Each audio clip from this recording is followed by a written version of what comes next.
Bismillahirrahmanirrahim. Assalamualaikum warahmatullahi wabarakatuh. Waalaikumsalam warahmatullahi. Alhamdulillahirabbil alamin. Saat ini kita sedang berada di salah satu pondok pesantren yang berada di Desa Girimukti, Kecamatan Saguling, Kabupaten Bandung Barat.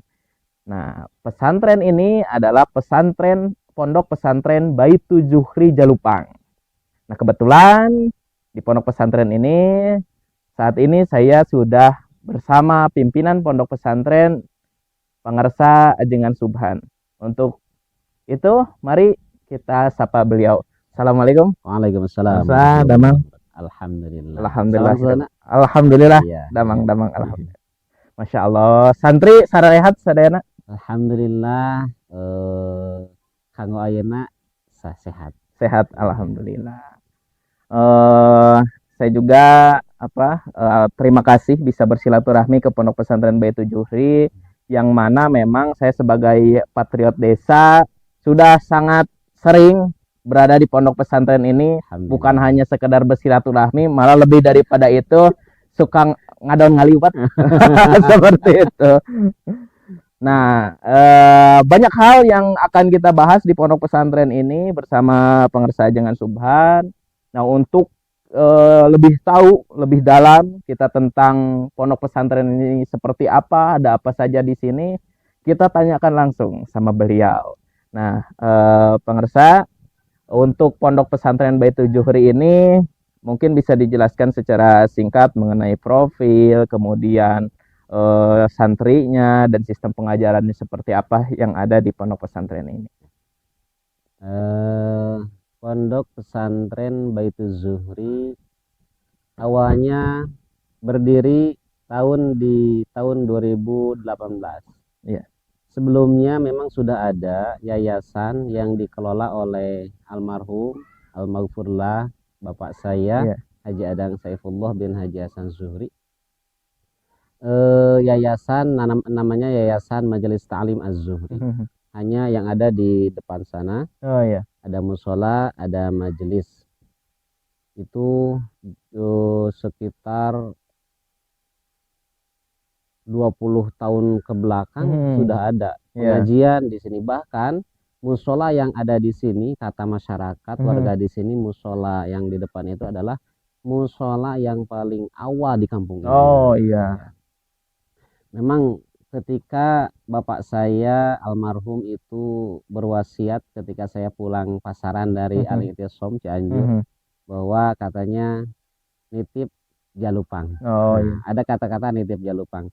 Setelah itu 2 hari setelah nitip Jalupang, bapak saya langsung tidak bisa ngomong, langsung stroke selama beberapa tahun, dan di 2017 almarhum meninggal dunia. Kurang lebih sakit stroke di 2 tahun. Di 2 tahun itu beliau tidak mengisi pengajian ibu-ibu majelis taklim hari Senin di sini. Bergantian sama saya sama kakak saya. Ketika di 2018 saya teringat dengan wasiat beliau bahwa beliau mengingatkan saya menitip tempat ini. Iya. Walaupun waktu itu saya tidak mau ke sini, tapi alhamdulillah berkah guru saya dari Tasik, dari Ciamis, bahwa beliau mendukung saya untuk tinggal di sini.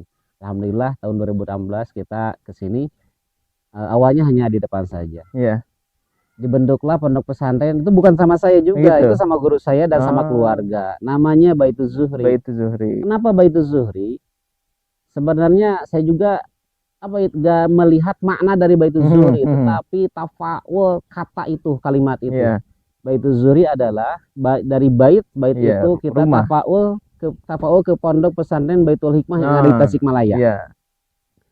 Namanya Baitul Hikmah. Pimpinan guru saya almarhum almaghfurlah Ki Haji Saifuddin Zuhri bin Haji Hudaili.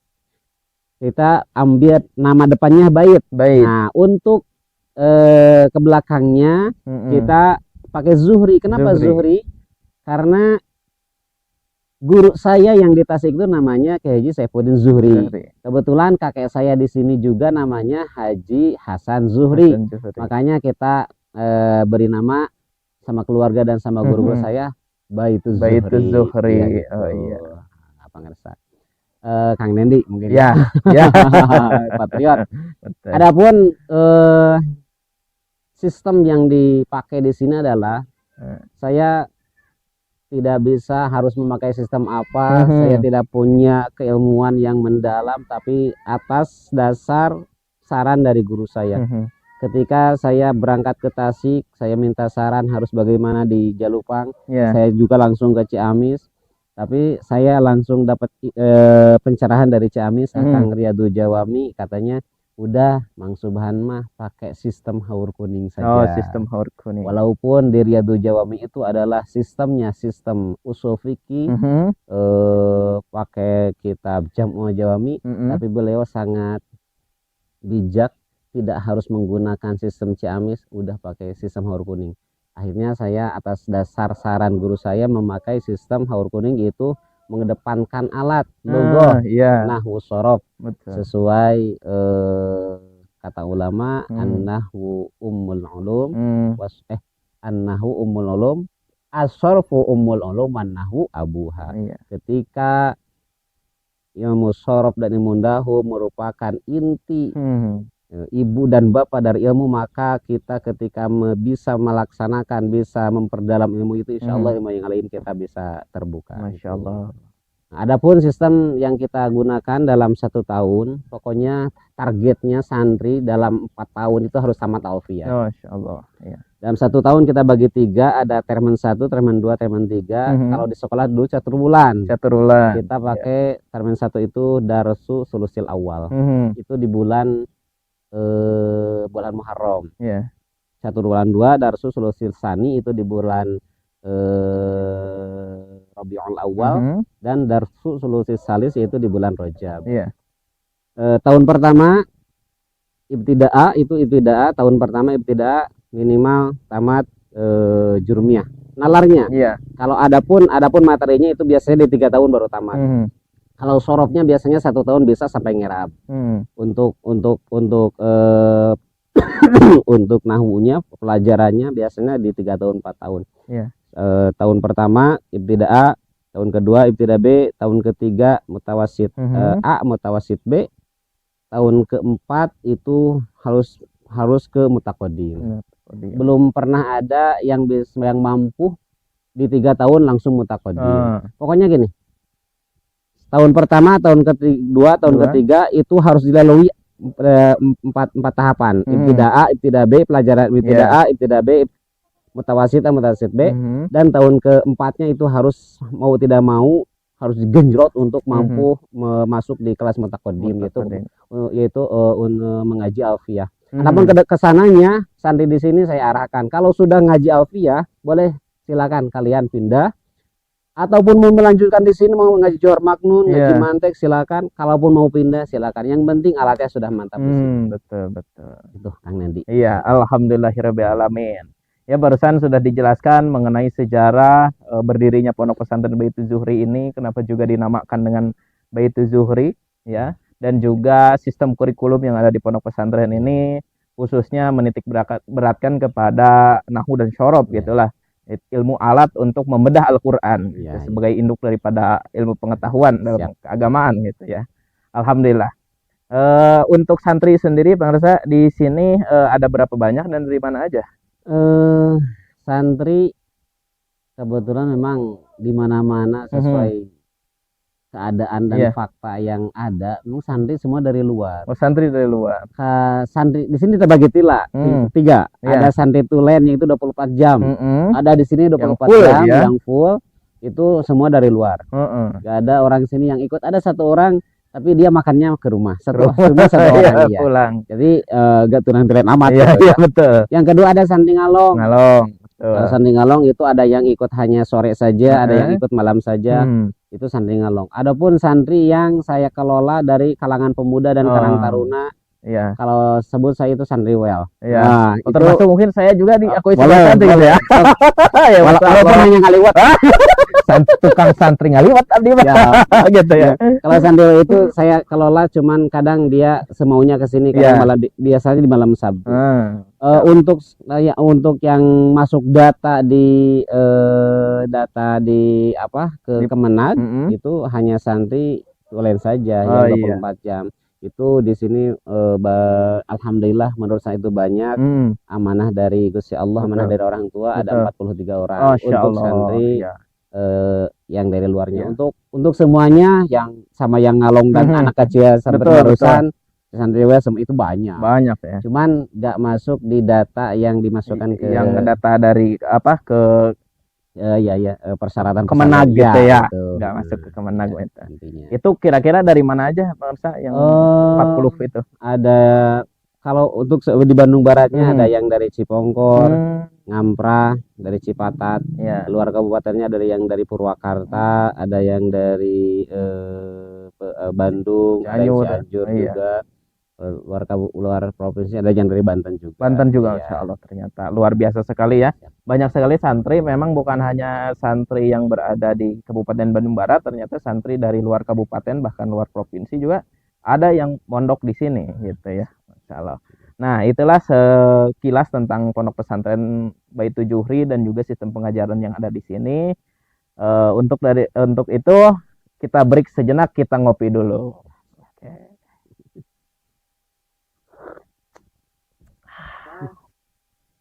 Iya, para wargi sadayana, kita masuk lagi ke pembahasan mengenai Pondok Pesantren Baitul Juhri Jalupang Giri Mukti ini. Nah, tadi kita sudah membahas masalah sejarah, kurikulum pesantren dan santri. Nah, sekarang kita masuk kepada sarana prasarana fasilitas yang ada di Pondok Pesantren ini. Nah, pemirsa, apa saja sarana prasarana dan fasilitas yang memang menunjang kegiatan santri di Pondok Pesantren Baitul Juhri ini? Teringat guru saya dulu di Tasik bahwa beliau pernah berkata, Bapak mah lain hayang loba santri, tapi hayang loba nu ngaji. Iya. Sebagaimana pemirsa lihat di sini banyak dengan bambu-bambu. Oh iya. Mulai dari 2018 sampai sekarang saya sendiri belum punya rumah. Kenapa? Memang keadaan di kampung seperti ini. Fasilitas yang ada, jadi selama ini kita terus menyediakan bagaimana caranya santri betah walaupun dengan tempat yang ala kadarnya. Jujur saja kita belum punya masjid. Masjid kita awalnya kita sholat di sini karena tidak cukup dan tidak memungkinkan. Sekarang kita pindah ke masjid masyarakat. Ada asrama putra asrama putra memang ada 3, asrama putri 2, tapi yang satu asrama hanya 2 kamar. Jadi fasilitas yang ada memang seadanya, tapi yang saya tekankan kepada anak adalah bagaimana target keilmuan didapatkan di tempat yang sesederhana ini. Betul. Bagaimana dia tiap santri dalam satu hari harus menambah keilmuan. Jangan sampai hari-hari mereka lewat begitu saja, tetapi dalam satu hari harus ada ilmu yang tambah di otaknya. Sehingga ketika saya nanya kepada santri, kalau nanya, Anda sudah berapa lama mondok di Baitul Zuhri? Santri harus menjawab dengan hitungan hari, tidak boleh dengan hitungan bulan. Misalkan sekian bulan, sekian tahun, tidak boleh. Dengan hitungan hari. Makanya supaya dia tahu target yang harus dicapai itu seperti apa. Karena saya jelas targetnya. Kalau dia memang sudah masuk, sudah mampu mendalami keilmuan lughah, namun sorob, memang harus pindah dari sini. Harus memperdalam ilmu-ilmu yang lain di tempat yang lain. Kenapa?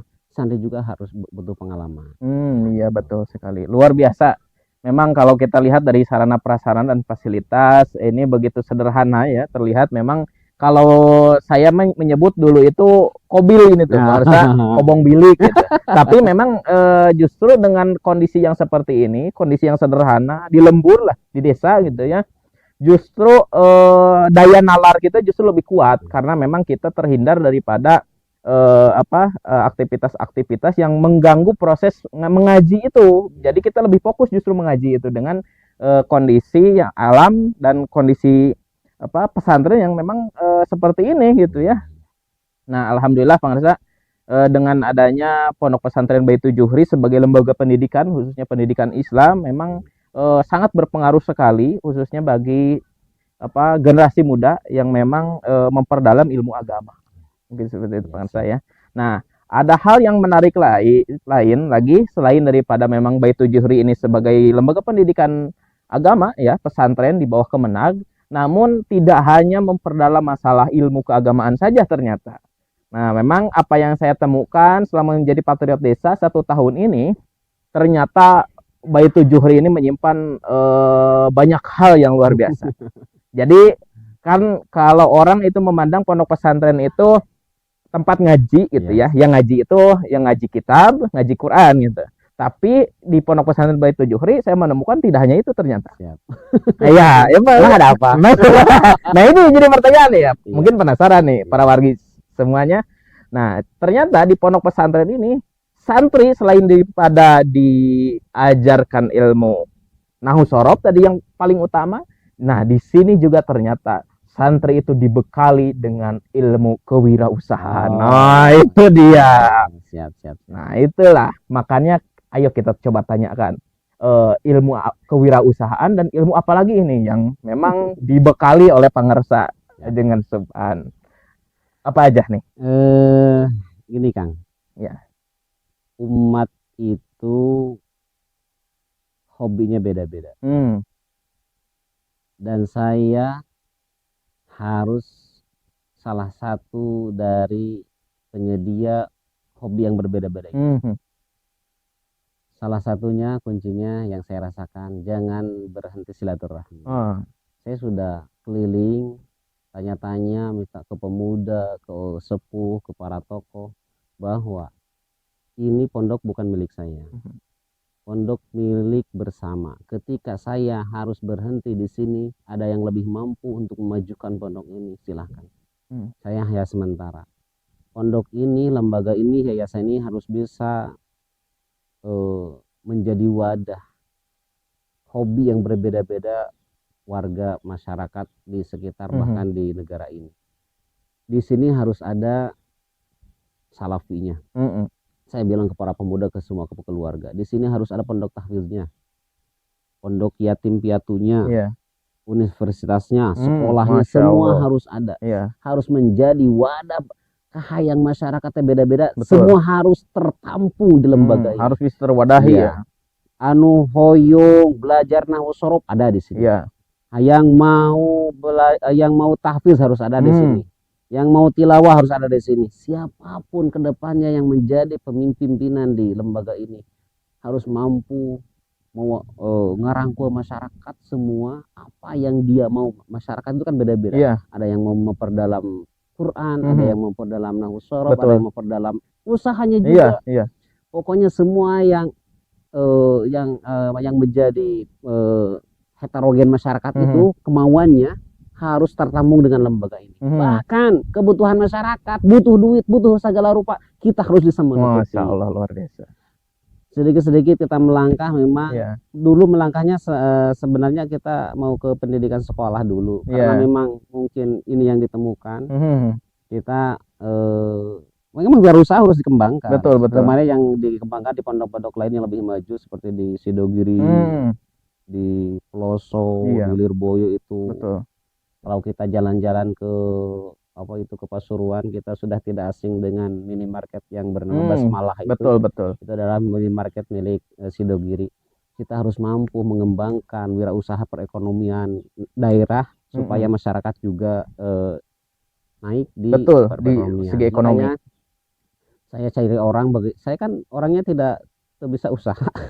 Saya tidak punya keilmuan di bidang apapun. Akhirnya saya bantu-bantu ke orang, minta silaturahmi bagaimana cara majukan lembaga di bidang sekolah semuanya. Kita ketemu dengan seseorang yang ingin kerjasama untuk memajukan wirausaha. Alhamdulillah, tujuan pertama wirausaha yang kita kembangkan, sebenarnya kita bukan dengan orang Nahdien lagi, kita bekerja sama dengan orang Muhammadiyah. Betul. Kenapa? Ya, dengan siapapun welcome, kita terbuka. Bagaimana umat ini lebih maju, lebih cerdas, bagaimana untuk memenuhi kebutuhan masyarakat. Kita bekerja sama dengan Pak Mansur, bagaimana Pak Mansur kita rubah mindsetnya santri. Gak usah banyak muluk-muluk pengen uang segini. Yang penting santri dibekali satu kali, kesananya punya bekal dari modal yang diberikan sama orang tua. Contoh, bulan Januari dia dibekali 150.000, maka bulan Februari yang 150.000 itu harus menambah untuk bekal di bulan Februari. Akhirnya, dan yang kedua kita menambah tauhid kepada Gusti Allah. Itu. Yang ketiga, bagaimana masyarakat mencontoh perekonomian pesantren sehingga lebih maju. Masya Allah. Alhamdulillah, ternyata tidak disangka dalam satu bidang santri berwirausaha dan kelihatan hasilnya sekarang masyarakat juga ikut-ikutan. Iya, Alhamdulillah, kita tidak sakit hati, justru kita berbangga hati. Berbangga hati karena memang tujuan kita dari Betul, awal itu. betul. Tapi yang harus diketahui sama warga di sini dan semuanya, inti dari wirausaha itu adalah bagaimana kita bertauhid kepada Allah. Nah, iya itu betul. Jangan sampai kita hanya memikirkan hal Materi itu, tapi bagaimana kita menambah iman, menambah ketakwaan kepada Allah. Masya Allah, luar biasa sekali ya. Ya kenapa Kang Deni? Kenapa harus kewirausaha gini? Betul, betul. Santri mungkin di mana-mana ya. Iya. Tidak semua santri yang mondok itu putra kiai. Iya. Putra seorang tokoh. Mungkin kalau putra putri seorang tokoh pulang ke rumah dia sudah punya lembaga. Betul. Langsung melanjutkan jejak orang tuanya. Betul. Yang kita pikirkan bagaimana seorang santri, misalkan orang tuanya sudah tidak ada, contoh sini ada yatim piatu. Betul. Bagaimana ketika orang tuanya hanya masyarakat biasa, dia pulang ke rumah mau apa? Akhirnya kita berpikir dia harus pintar di bidang yang lain. Betul. Contohnya dalam wirausaha. Minimal kalau sudah bisa modal wirausaha ke rumah sambil dakwah, sebelum dia punya santri, sebelum punya jamaah, dia punya ilmu berwirausaha, bagaimana mencontoh masyarakat dalam wirausaha. Masya Allah. Lambat laun beda itu karena santri pulang ke rumah harus punya bekal juga. Betul. Dia harus kawin. Iya. Dia harus nikah. Dia harus udut juga yang punya iya. Supaya bisa mandiri ya. Tidak, karena ada hadis kadal kata guru saya. Hadis kadal. Kadal fakru ayyakuna kufran. Hampir saja mendekati ketika kita terbuka duit kefakiran itu mendekati kekufuran. Makanya kaya raya itu wajib. Oh iya betul. Supaya apa? Supaya bisa zakat. Betul sekali. Supaya bisa menyempurnakan rukun Islam. Betul. Kita tidak akan bisa zakat ketika saku kita ipis. Betul. Kita tidak akan bisa naik haji ketika saku kita ipis juga. Betul. Wirausaha untuk menyempurnakan Islam kita. Betul. Ternyata agama juga memang harus ditunjang oleh ekonomi tentunya ya gitu ya. Contoh sama Rasulullah. Betul. Rasulullah tidak diam saya di masjid. Iya. Tidak hanya berzikir ya gitu ya di masjid. Iya. Beliau itu sangat istimewa. Betul. Berwirausaha tanpa modal. Datang ke Siti Khadijah, mana barangnya dijualkan. Dia pakai uang. Iya gitu. betul. Ya berniaga Rasulullah mencontohkan, kemudian menjadi seorang penggembala gitu ya. Luar biasa sekali itu.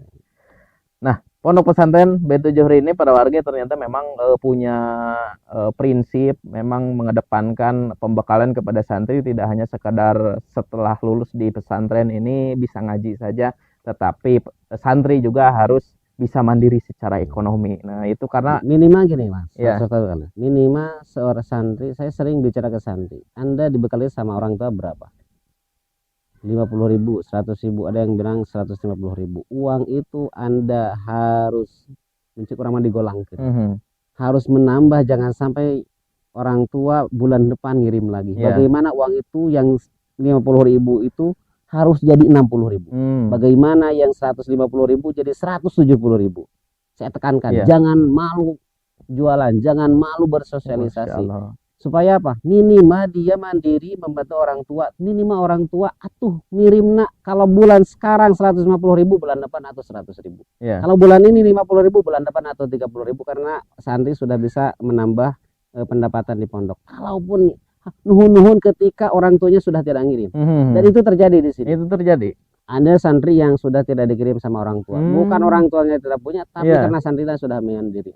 Yang paling istimewa ada 2 orang santri yang sudah bisa ngirim orang tua dari hasil wirausaha. Masya Allah. Dari hasil ngobong bisa ngirim uang. Dia kalau ngaji itu wajib ya. Iya, pasti. Jangan disangka berwirausaha tidak ngaji. Oh, dasarnya harus ngaji dulu. Ini pondok pesantren. Dasarnya ngaji. Iya. Sudah bisa ngirim orang tua. Penghasilan ada yang di 5.400.000. Masya Allah, itu sebulan itu? Sebulan. Masya ada yang Allah. 9.800.000 satu santri, dan dia sudah bisa nabung umroh. Masya Allah. Bekal pribadi di Kobong, di pondok, dan dia sudah bisa ngirim sama orang tua. Makanya yang 2 orang itu, Mang Hisam, Mang Akbar, Mang tiap Hisam bulan, dan Mang Akbar. iya, dia pulang ke rumah tiap bulan. Saya lihat ternyata mau ngirim ngirim Masya Allah, tua. luar biasa sekali. Saya sampai merinding ini ya. Iya, mendengar bahwa memang kan kalau kita nyantri justru orang tua itu mengirimi kita uang. Tapi di sini ternyata terbalik. Justru anaknya ngobong, nyantri di sini, anaknya yang ngasih uang ke Alhamdulillah. orang tua. Ternyata hasil daripada berwirausaha di pondok pesantren. Luar biasa sekali Bang Arsa. Biasa. Masya Allah. Nah, justru apa nih yang memang ternyata santri bisa sampai seperti itu? Usaha apa yang memang dilakukan di pondok pesantren ini? Nah, kita coba dalami ya. Nah, pemirsa, apa saja memang yang memang santri itu bisa sampai seperti itu? Iya. Sebenarnya pada dasarnya adalah bagaimana saya membekali, bukan saya minta bantu kepada orang, bagaimana membekali santri dalam berbagai bidang wirausaha, dalam berbagai bidang keilmuan, ilmu akhirat, ilmu dunia. Iya. Tidak hanya satu keilmuan yang dibekalkan kepada anak, contoh dalam bidang keilmuan agama tidak hanya nahwu sorof saja, kita fikih juga diaji, Betul. tauhid juga ngaji, semua fan kita kalau memang sudah pas diberikan kepada santri, Betul. semua fan diberikan. Terus dalam wirausaha juga gitu, saya tidak terpaku dalam satu bidang wirausaha. Apapun yang menjadi bekal dan merubah mindset santri di rumahnya kita bekali. Ada yang, makanya ketika ada satu bidang wirausaha di satu tempat, di mana saja saya langsung kejar. Oh, langsung datangi. Dengan modal sendiri. Iya. Santri dikirim, walaupun bawa kasro, ngaliwat di sana tanpa bantuan dari mana saya. Yang harus jadi catatan adalah saya tidak pernah awal mula ya. Karena sekarang ada bantuan dari yayasan-yayasan, walaupun tidak dari pemerintah, belum ada. Dari yayasan-yayasan tidak pada datang. Ketika sudah maju, sudah jalan, awalnya pedih pisan.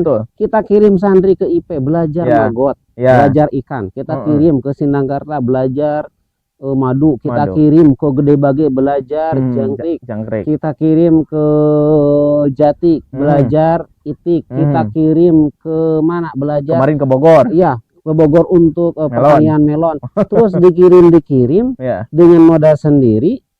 Bagaimana santri mendapatkan keilmuan dari bidang itu. Betul. Akhirnya ketika mereka bisa melihat beberapa bidang wirausaha itu, si santri ini bisa memenang situasi di rumahnya yang cocok apa. Oh iya. Memang di sini beda-beda. Yang paling maju memang ada yang di ikan, di magot, di itik, di ayam, ada juga yang sale pisang. Sekarang mulai pertanian melon. Iya. Dan bagaimana santri ilmunya banyak, nanti bisa diamalkan di rumahnya. Betul. Jadi saya tidak melihat yang ini maju, ini yang harus dikembangkan. Memang di sini jangkrik lebih maju. Iya. Kita aset kita di atas 20 juta kita. Dari jangkrik saja. Jangkrik saja itu udah di bawah 1 bulan itu. Iya. Ketang saja 30 box, 1 box kita minimal 1.200.000 so, 1 bulan itu di 40 juta ke atas sudah kita dapat. Tapi kita tidak melihat itu. Iya. Bukan hanya profit ya. Bukan. Kita melihat bagaimana santri berproses. Gitu. Betul karena sekali. Karena kita ditekankan sama orang-orang yang melatih kita, ini bukan ikan, bukan jadi pokok, magot bukan jadi pokok, ayam, jangkrik bukan, tapi bagaimana merubah ketauhidan kepada Allah, bagaimana merubah keilmuan santri, mindset santri. Iya. Gitu. Jadi utamanya kalau ini jangkrik lebih banyak, udah kita jangkrik semua enggak. Ikan lebih gede untungnya kita ikan. Bagaimana walaupun memang kita rugi. Contoh kita pernah rugi di sale, tapi tetap terus diperdalam bagaimana caranya, ilmu suksesnya kita dapat. Betul. Lebih baik kita mencoba, kemudian kita gagal, kita bisa belajar daripada kegagalan tersebut daripada kita tidak mencoba sama sekali. Iya. Setelah gagal, kita tidak ditinggalkan. Bangkit lagi. Kenapa? Harus mendapatkan ini gagal dari apa? Suksesnya bagaimana? Tidak mungkin Allah menciptakan satu benda di dunia ini tidak bermanfaat. Ketika gagal di bidang itu, mesti kita yang salah. Islam pernah di zaman masa maju kejayaan. Qurannya sama itu. Yang kita dapatkan sama Qurannya, hadisnya sama. Kenapa dulu jaya karena sekarang tidak? Ada hal yang salah. Ketika saya santri mendalami satu keilmuan, ya ilmu saja, ilmu apa Mhm. saja, walaupun itu wirausaha, ketika gagal mesti di kita ada yang salah. Maka kita terus berbenah bagaimana kita mendapatkan satu pucuk kesuksesan dalam bidang hal itu. Masya Allah, Gitu. luar biasa Iya. sekali. Ikan kita pernah gagal terus, Iya. tapi kita tidak Tapi mundur, bangkit lagi. bangkit terus. Iya. Gitu, iya. Wah, luar biasa. Tentunya ini satu hal yang memang patut kita contoh. Oke, nanti kita lanjutkan lagi. Kita ngopi dulu. Iya. Wilujeng Power lagi. Oke, nah para wargi sadayana masih di Pondok Pesantren Baitul Juhri dan bersama Pangsa Ustadz Subhan, Ajengan Subhan.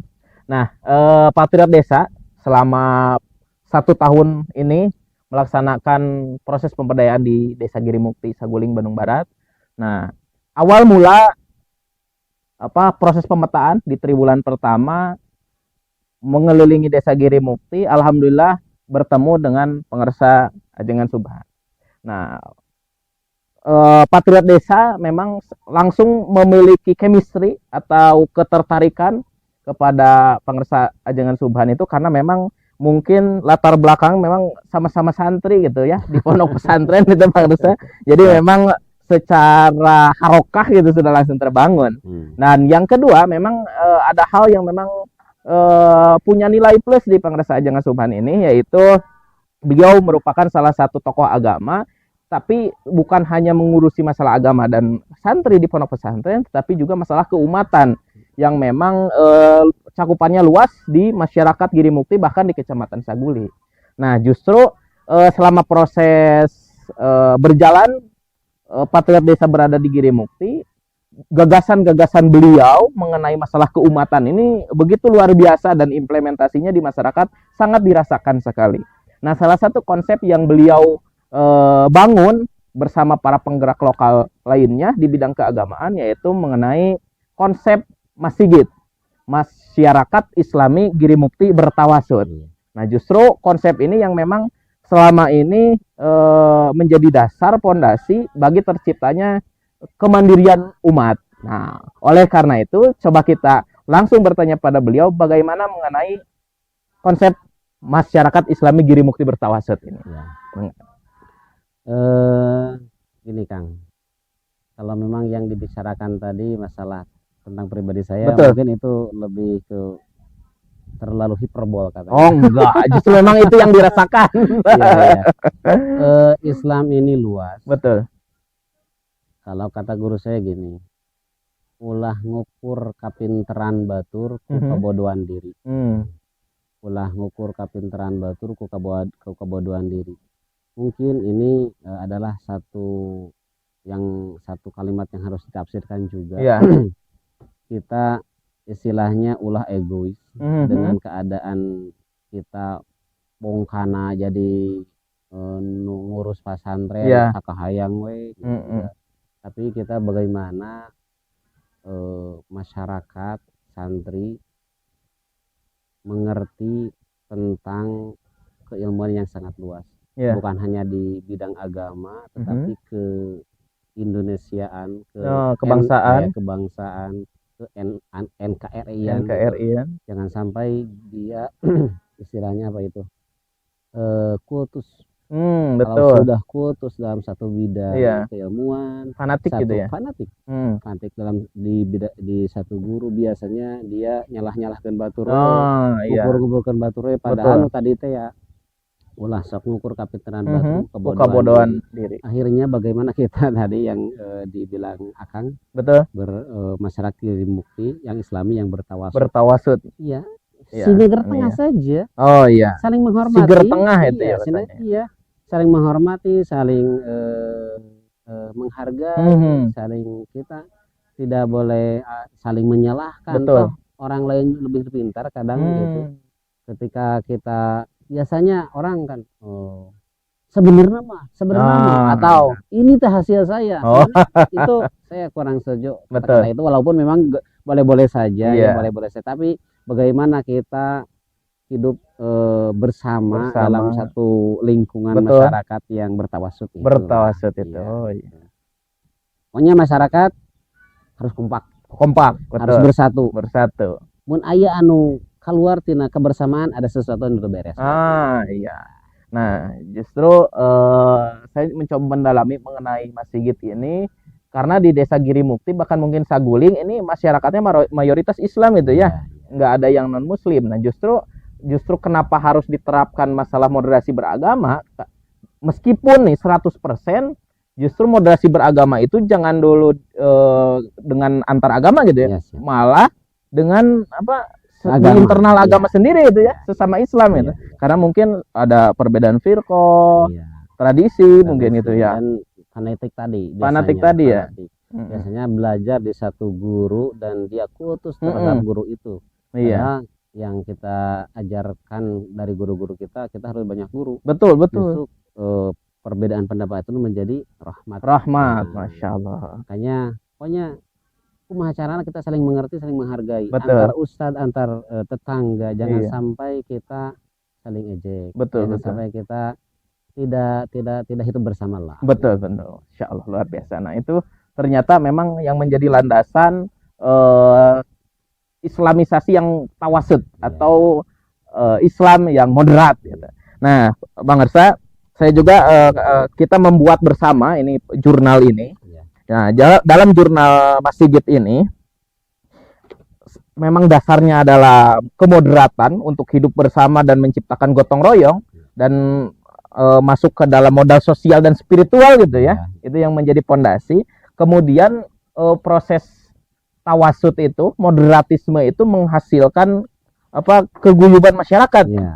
Nah, dan juga ini yang dijadikan sebagai modal untuk membangun keumatan. Nah, saya lihat seperti itu. Justru yang tadi moderatisme, hidup guyub ini dijadikan sebagai modal spiritual dan sosial untuk menciptakan keumatan yang memang maju. Nah, justru larinya kemana? Larinya kepada masalah peningkatan ekonomi tadi ya, saya. Betul. Karena ada satu pepatah ketika saya jadi pimpinan firqah. Ya. Apa tuh? Iya. La ghalabata illa bil Oh, quwwah. Masya Allah. La ghalabata illa bil quwwah. Wala quwwata illa bil jamaah. Wala jama'ata bil ittihadiyah. Masya Allah. Kita hidup bersama harus bersatu dulu. Makanya kita harus mengerti. Iya. Beda bacaan saeutik, alilin syariat mah teu kudu dirame-rame. Betul. Gitu. Nah, ketika sudah jamaah wala jamaah la ila biquwah, ketika sudah hidup bersama, saling mengerti, maka kita akan ada kekuatan. Setelah ada kekuatan, la ghalabata, apapun kita akan menang. Jadi kesimpulannya adalah kemenangan ada karena ada persatuan. Gitu. Makanya hidup moderasi itu harus saling mengerti. Apa tadi yang dikatakan Kang Nendi, bagaimana kita hidup bersama, jangan sampai paceling cincang. Betul. Biasanya ku saling menyalahkan lah gitu ya. Saling menyalahkan ku beda pendapat, beda pandangan. Nah, itu yang jadi masalah biasanya. Iya, betul. Yang harus yang ditanamkan dalam diri saya adalah harus berani mengalah. Iya. Harus berani dibilang bodoh. Betul.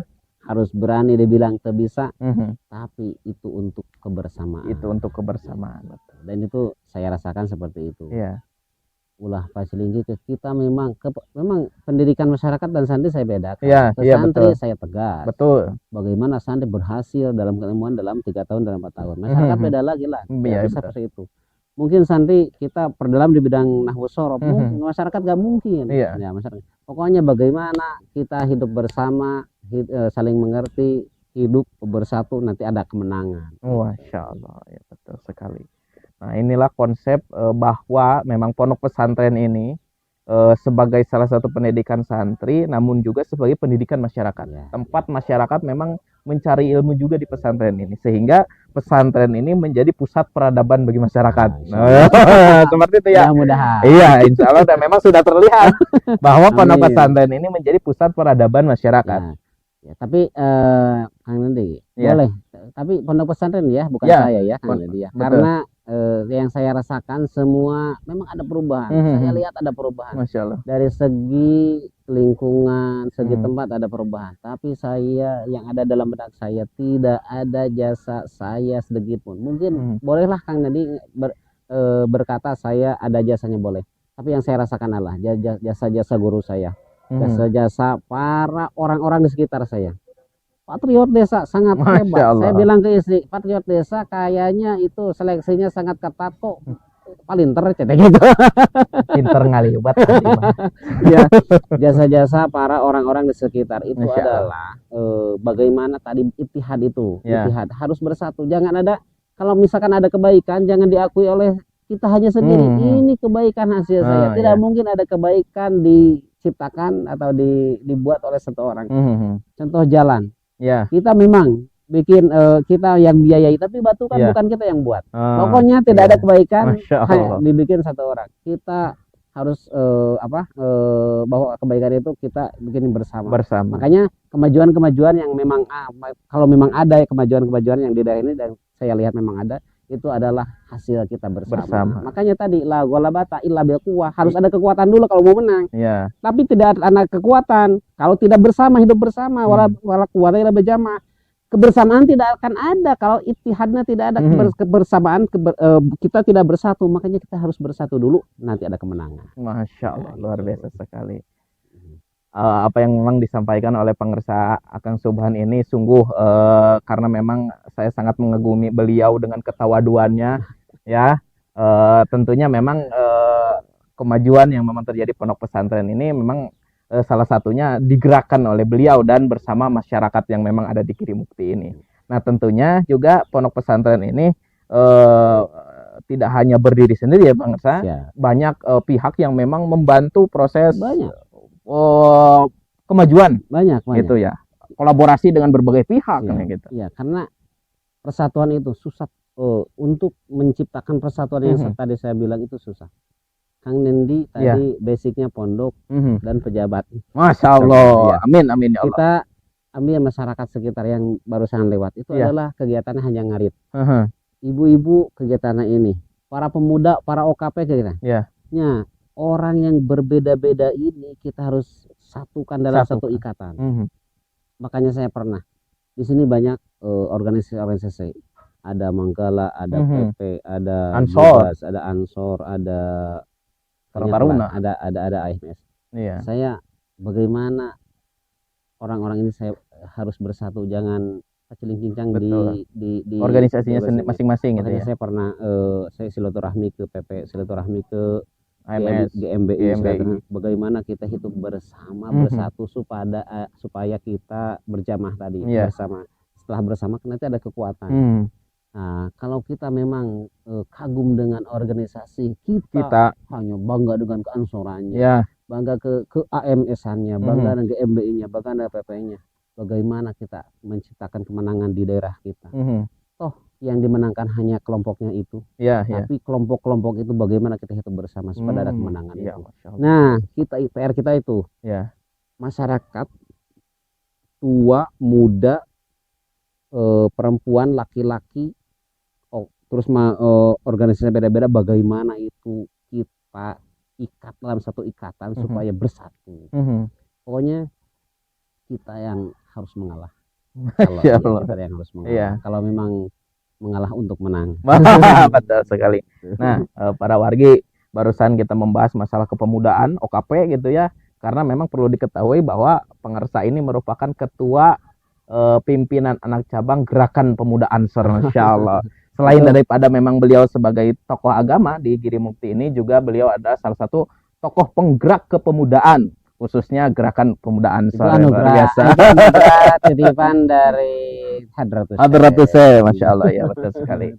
Nah, memang kita ta'zim kepada para masyaikh Nahdlatul Ulama dan mengharapkan keberkahan daripada beliau-beliau. Masya Allah, seperti itu ya. Oke, kita break sejenak sebelum kita masuk ke closing. Oke, ngopi dulu. Oke, para wargi sadayana, alhamdulillah kita sudah lama berbincang-bincang dengan pengersa Ajangan Subhan. Sekarang masuk ke sesi terakhir, sesi closing, merangkum kegiatan-kegiatan dan memang aktivitas yang ada di pondok pesantren ini. Nah, kita kembali kepada jurnal yang memang dibuat ini. Banyak sekali ternyata setelah kita lihat kegiatan-kegiatan di pondok pesantren ini yang memang dimotori oleh pengersa Ajengan Subhan ini. Saya baru tahu ini ada foto-foto. Oh, ada. Nah, ini kan kegiatan-kegiatan ekonomi ya. Ada juga jangkrik, kemudian ikan dan sale pisang untuk santriat. Nah, selain daripada itu ternyata banyak hal. Kita lihat di sini ada program pesantren berdaya.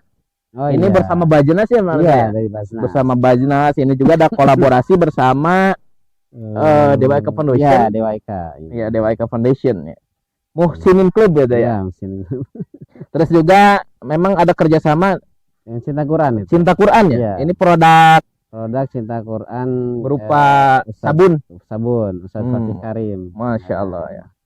Itu yang tadi saya bilang, Ustaz Fatih Karim pokoknya walaupun kita Nahdliyin, Iya, kalau di kita bidang membuka diri gitu ya. untuk menciptakan kebersamaan itu, Betul. siapapun kita. Iya, kita berkolaborasi, bersinergi gitu ya. Yes. Luar biasa sekali ini. Nah, ternyata memang kita baca di sini santri juga selain daripada memang menciptakan siklus ekonomi di pondok pesantren, mereka juga mengajarkan kepada masyarakat ternyata. Iya, betul. Karena memang tujuannya itu bagaimana di sini kan pendapatan masyarakat lah kita lihat. Ya. Pokoknya bagaimana wirausaha ini menjadi satu contoh untuk masyarakat. Walaupun hanya dicontoh di usahanya. Iya. Tauhidnya mungkin ada lah. Ya, tapi pasti. tujuan kita itu kan. Betul, Bagaimana betul. Kita dakwah ya. Iya, Dakwah luar biasa sekali. Alhamdulillah itu sudah ya sekarang. Betul. Dan luar biasa sekali. Pengersa ini jaringannya memang bukan hanya di Bandung Barat saja, bahkan lintas kabupaten dan provinsi. Ternyata pernah mengikuti juga halakoh nasional 1000 pengasuh pondok pesantren. Titipan berkah aja. Oh, berkah. Luar biasa. Wah, Masya Allah. Memang banyak sekali kegiatan-kegiatan, termasuk Santri Day kemarin ya. Pas Hari Santri. Kemudian ada juga kita memperkuat perekonomian dengan kita akan membangun koperasi bersama ya. Iya, betul. Ya. Koperasi bersama mewadahi supaya masyarakat itu ada wadahnya. Ada wadahnya. Supaya ada arahan-arahan dari yang lebih pintar, supaya berwirausaha itu termanajemen. Ya, termanajemen. Betul sekali. Yang melalui koperasi bersama gitu ya. Nah, ini yang sama di 22 Oktober ini ada kegiatan EduFest. Ya, EduFest Festival Santri dan Pondok Pesantren. Ini ekspos terkait kegiatan-kegiatan ekonomi yang ada di Pondok Pesantren itu ya. Wah, luar biasa. Nah, ini ada satu yang memang saya sorot ini. Bahwa ada kegiatan penandatanganan peneguhan komitmen Gerakan Masjid ini untuk di tingkat kecamatan. Jadi tidak hanya di Girimukti saja ternyata pengersa. Dan ini memang diwadahi oleh MUEC NU Kecamatan Saguling gitu ya. Dan pengersa memang di MUEC sebagai nggak tahu sebagai apa itu. Sebagai pengurus MUEC di Kecamatan Saguling. Masya Allah. Ternyata pengaruhnya memang luar biasa di pondok pesantren ini, tidak hanya untuk masyarakat Girimukti saja ya pengersa ya, tetapi juga bahkan Kecamatan Saguling dan secara luasnya di Kabupaten Bandung Barat. Mungkin terakhir closing statement dari pengersa. Kepada seluruh warga, para sahabat-sahabatku, umat-umat semua, teman-teman sadayana, wargi-wargi, mari kita bersatu dalam segala bidang. Betul. Supaya setelah kita bersatu, kita akan menjadi kuat dan akan menjadi menang. Masya Allah. Terakhir, jangan berhenti silaturahmi. Jangan berhenti silaturahmi. Masya Allah. Pengersa, alhamdulillah banyak sekali ilmu yang saya dapatkan. Apalagi tidak hanya di pembicaraan ini, tetapi memang selama proses Patriot Desa berada di Pondok Pesantren Baitul Juhri dan di Desa Girimukti ini. Alhamdulillah, terima kasih. Selama proses ini, ilmu-ilmu itu sangat berharga sekali, bukan hanya untuk pribadi diamalkan dalam kehidupan, juga memang untuk masyarakat yang lebih luas. Ya, mudah-mudahan obrolan kita memang ini bisa menjadi inspirasi bagi masyarakat yang lebih luas, khususnya bagi para pengasuh pondok pesantren dan santri. Saya yakin dan meyakinkan diri bahwa santri jangan minder, santri harus punya kekuatan diri, harus punya kepercayaan diri bahwa santri berjaya dan santri bisa berkontribusi untuk bangsa dan negara. Masya Allah, luar biasa. Mudah-mudahan ini juga kan santri, Ya, saya harapkan ada dikirim mukti nendi-nendi yang lain. Masya Allah. Saya Amin, rasakan ya Allah, amin. Patriot Desa merubah semuanya di sini. Amin, Masya Allah. Justru yang memang patriot adalah bangsa sendiri. Gitu. Oke, terima kasih. Alhamdulillah sudah menemani kita dalam perbincangan ini. Mudah-mudahan ini menjadi manfaat bagi kita semua. Khairunas anfa'uhum linas. Sebaik-baiknya manusia adalah yang mampu berkontribusi, mampu bermanfaat bagi orang lain. Terima kasih. Wallahul muwaffiq ila aqwamit thoriq. Wassalamualaikum warahmatullahi wabarakatuh.